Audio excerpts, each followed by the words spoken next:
So while Rohin is setting up, let me introduce him.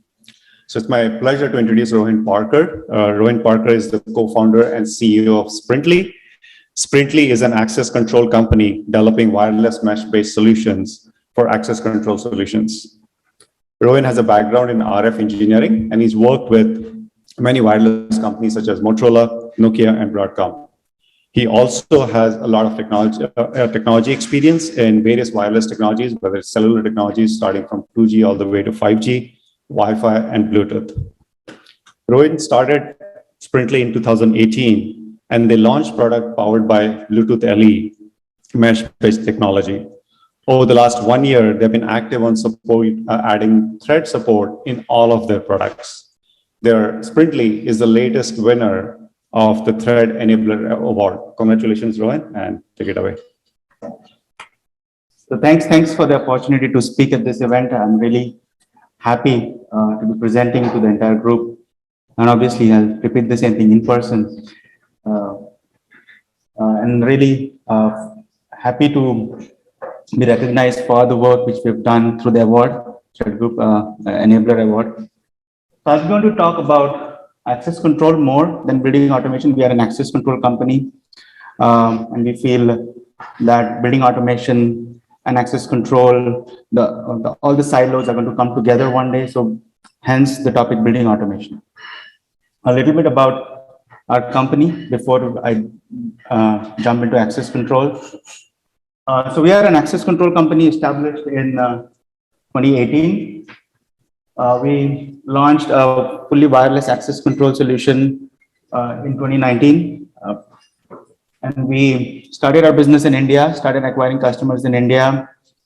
We added support for Thread in late 2021. I'll talk about how we moved from having support for Bluetooth mesh to Thread during my presentation. We won the award for Thread Enabler, the Thread Enabler Award, which was in February 2022. And now we have started expanding our market in the North America region. So how are we related to building automation? So any building consists of various systems, including access control, lighting, HVAC, and all the other systems.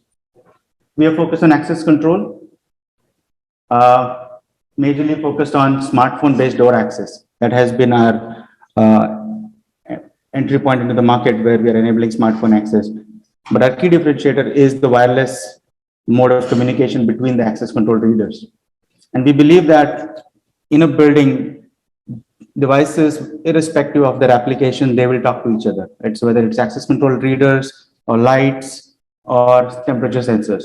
And that is what Thread allows. And that was our vision from day one. And we were looking for a standard which would allow us to further our vision. Right?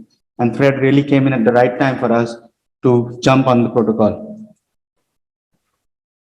Let's look at what currently buildings do when it comes to automation. Typically, this is what an entire building would look like. And you have different systems which operate in silos. You'll have lighting control systems where you have a lighting panel and you have various luminaires which are then connected to the control panel, either over DALI or analog or whatever interfaces, right? Typically, they're analog or digital. In HVAC, again, you have a controller and you have your temperature sensors and other devices. You're connected to the controller. In access control, again, there is a controller and you have readers, which typically talk over a protocol called vegan protocol, and off late, a new protocol called OSDP. Again, these are wired standards. Vegan is a 2-wire interface. I don't know how many of you have heard of vegan before as a protocol? Just one. 2. Yeah, so I was surprised when I learned about the vegan protocol. It is a 2-wire protocol which just has D0, D1, and one for bit 1 and one for bit 0s. The way it works, I was really surprised. It dates back probably a few decades ago when it was developed, right? And that's how readers talk to controllers.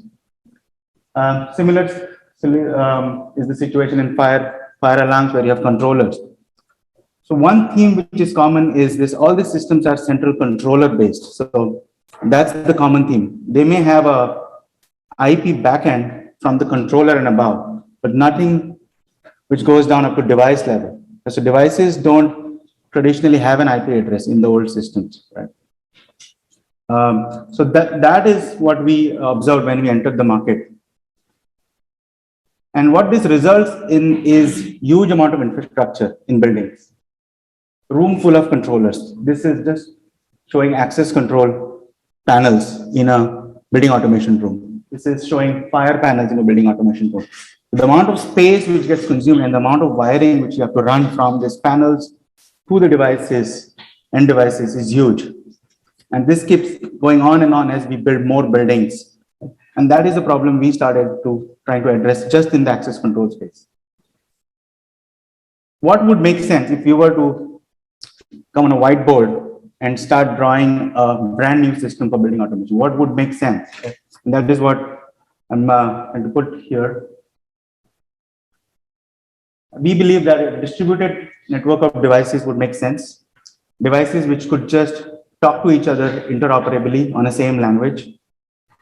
And devices should be able to make their own decisions when certain things happen. For example, when a smoke detector detects smoke, it should be able to tell doors to unlock, right? And that's what the function of smoke detectors is. It should tell a fire alarm to make sound, and it should tell specific doors to unlock. And currently that happens through panels, right? Fire panels connected to access control panels over RS485, and you do round tripping of information. Whereas it could just happen over a mesh network of devices talking to each other. And a gateway device, which will always be needed in the building for connectivity to the cloud, and also to make certain edge processing for use cases which needs additional processing where the end devices cannot do the required processing. For user experience, the processing can be at the edge node. For example, in access control, the door has to open immediately when you present your card. The decision can be made right at the device level. Right? So this is what we envisioned when we started looking at a wireless platform for building automation or access control.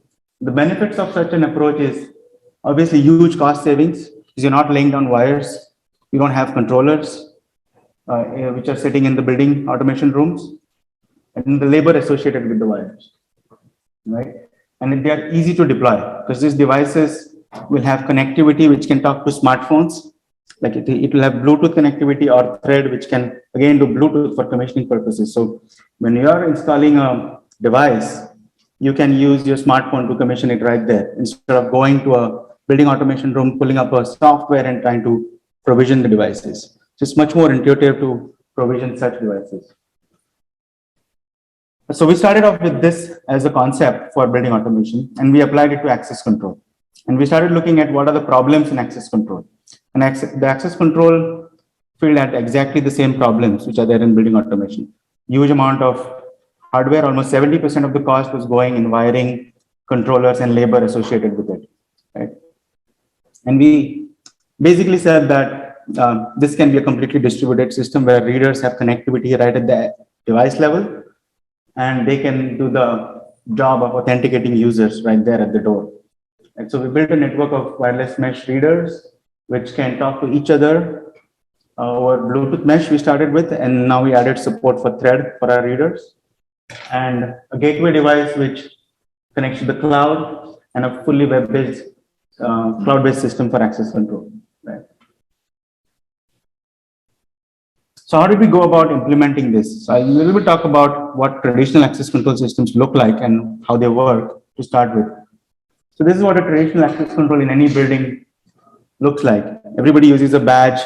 You swipe on the reader and the door opens for you, right? What really happens in the back end is the reader reads a ID, which is a card ID, which is 26-bit vegan code, which is just sent over the vegan interface to the controller. It's a one-directional interface. It can just send IDs to the controller. The controller receives it. It compares it with the database. If you're there, it clicks a relay. There is a relay on the controller which clicks, and the relay is connected back to the lock, which is on the door. So we're running two, you're doing a home run back to the controller and another wire going to the relay. Right? And the relay unlocks the door, basically.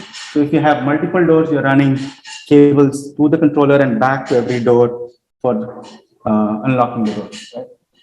And if you have multiple doors, you are actually putting multiple controllers, because every controller will support like 4 doors. So if you have 100 doors, you fill up a room with controllers, right? And this is how it works. So let's say if you were to simplify this into a wireless system, what would you do, right? You would remove the wires, first thing. And once you remove the wires, you also want to eliminate the controller, so remove the controller. Already looks very clean, right? So all the wires, all the controllers are gone. Now you need to make this system work, right? So what we came up with is a local wiring system where the reader connects to a power locally sourced. Typically, power is easily available at every door.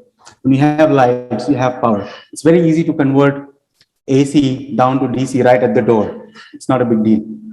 You can have everything connected right near the door. So the amount of wiring is reduced by huge amounts. Instead of running, say, 100 miles of cable, you're running few feet of cable.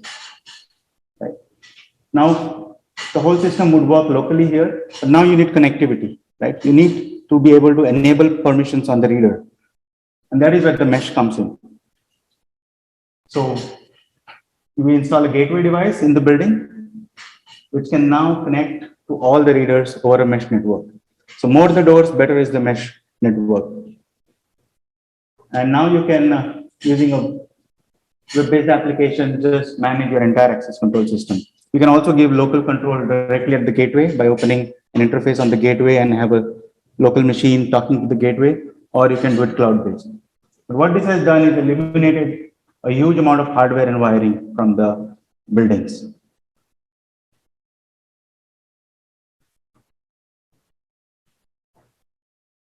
So to achieve this, we had a few choices, right, in terms of what technology to use when we started out. I used to work for Broadcom, so I was very familiar with Wi-Fi. We were a Wi-Fi company and Bluetooth. So these were the two things we were considering, but Zigbee was the one we actually first considered, because Zigbee was very strong in lighting automation and had a good presence in a lot of products. But we didn't end up selecting Zigbee just for the reason is smartphones didn't have Zigbee. So we wanted the smartphone to be communicating with the devices, especially to open doors, right? So Bluetooth was the choice when it came to opening the doors. So Zigbee was out because of that reason.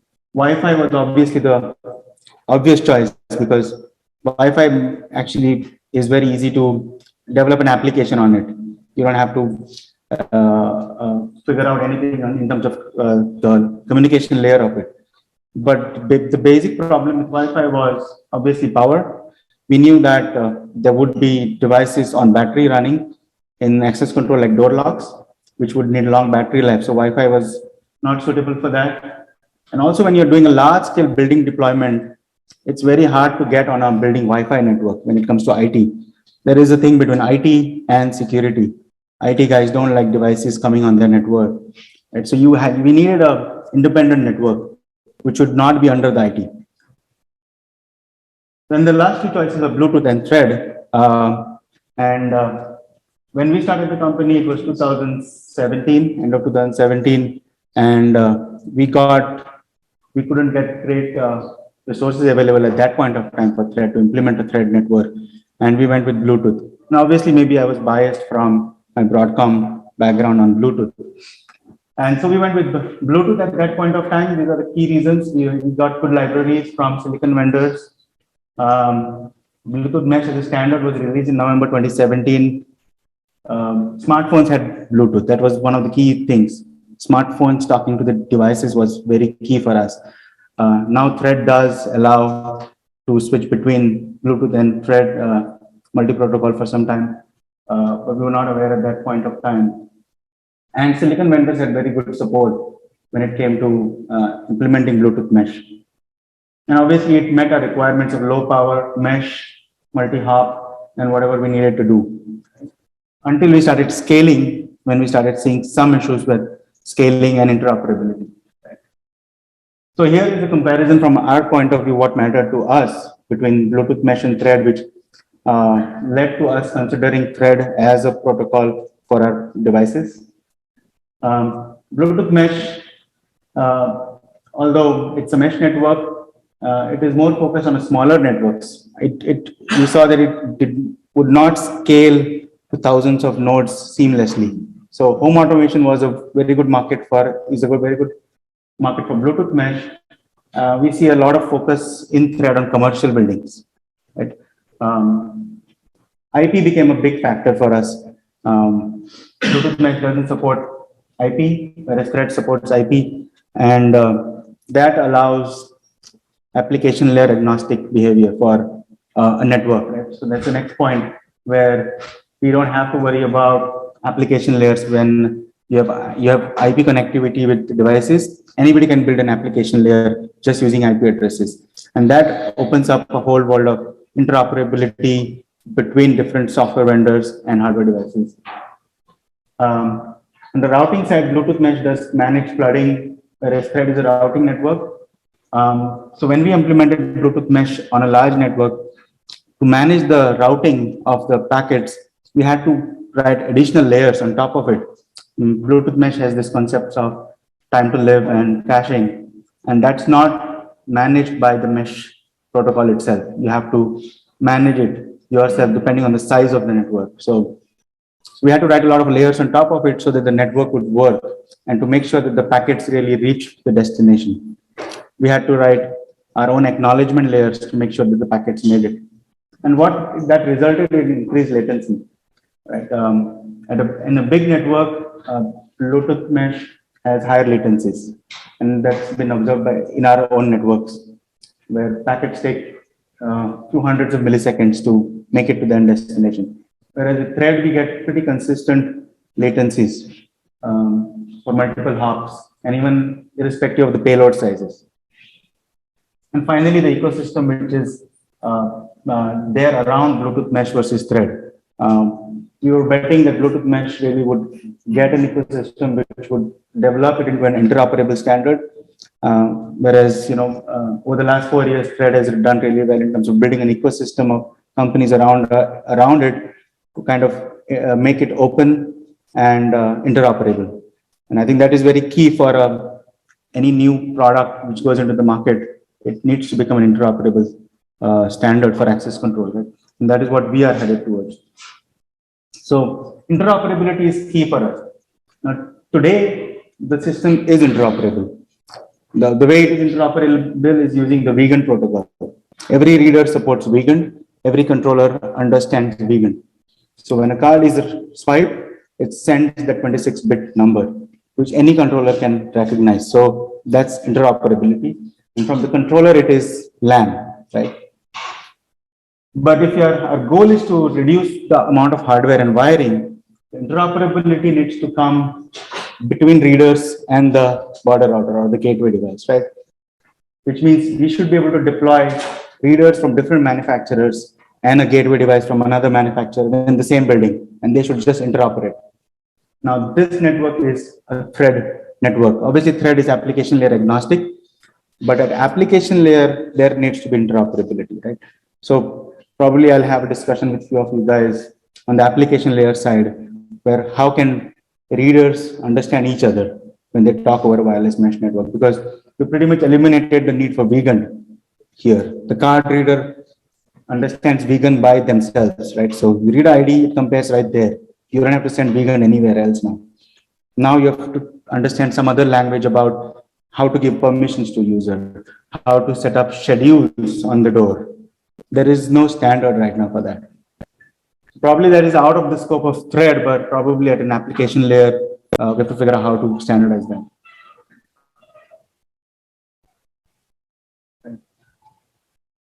So we are focused on access control, but obviously we exist in a building which consists of other systems. So we believe that all these systems will be talking to each other over the mesh network seamlessly, and a network would, our access control devices would support or basically strengthen the network. So when new lights come in, with thread connectivity, our access control devices would just help them out instead of interfering with them, right? So when new devices come into the building, the whole network should work in sync to strengthen the network. More the devices, better is the network, right? And that will only happen if they understand each other's language, which is the thread protocol which they will support. One of the key things which we considered when we moved to thread is IP Bliss, where thread is part of the alliance, which allows buildings with existing systems like BACnet or KNX to also work with wireless thread devices. And that was key for us because we would go into buildings which have systems already in place and we need to retrofit them to make them wireless. So IP Bliss Alliance is key for the future of building automation. And we are very keen to collaborate in this space and try and come up with standards which will allow access control systems to work with each other, and also in future access control devices to work with other devices in the building, which like lighting or HVAC systems. Thanks. I'd be happy to have any questions on access control or any other aspects of building automation.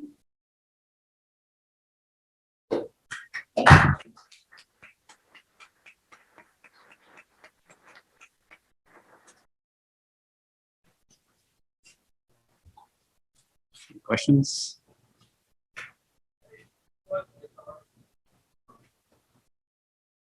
I guess. Okay, there's a question. Oh. Just one here. What's your report on potential security issues if all the devices will be linked up in one large mesh network?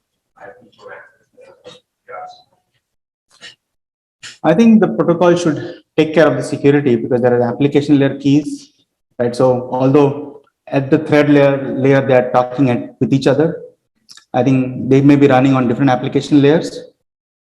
So the application key should protect the application specific data, right? I mean, I'm guessing that's the answer from application point of view.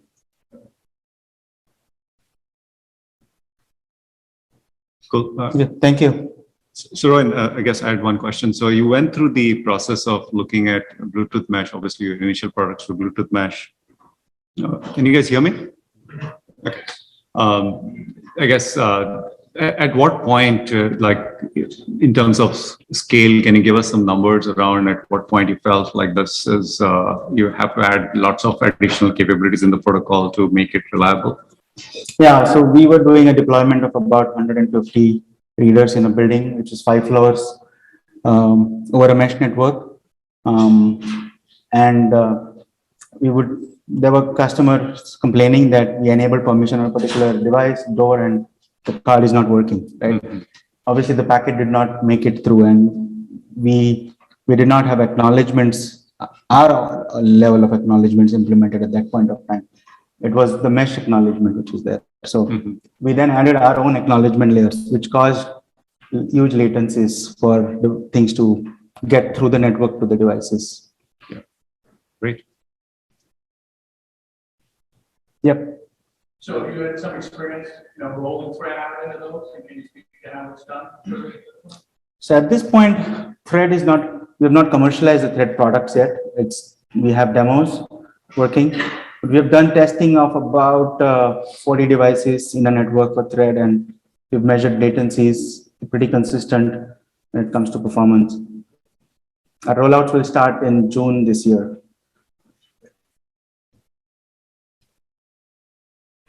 My question is related. I wasn't sure whether you transitioned. My question was, what was your experience transitioning your shipping Bluetooth mesh products to thread? And I would imagine that it's all new hardware. So it sounds like you have it actually. Actually, it's not all new hardware. Actually, our new products will have support for Bluetooth mesh and thread both. We can configure it during the deployment, whether you want to go with mesh or thread. So the new hardware will be compatible with both protocols. So I guess that that inspires a follow-on. What describe the planning around doing an in-field upgrade or how you're gonna go about transitioning product in the field from Bluetooth mesh to thread? Some of our current products will not be able to move to thread because they don't have the right silicon or hardware which is required. But we will be able to deploy our existing hardware in a Bluetooth mesh network and set it up as a Bluetooth mesh. For upgrades for that hardware to go to thread, we can do over-the-air upgrades and transition the entire network from mesh to thread, as long as the hardware is compatible with thread.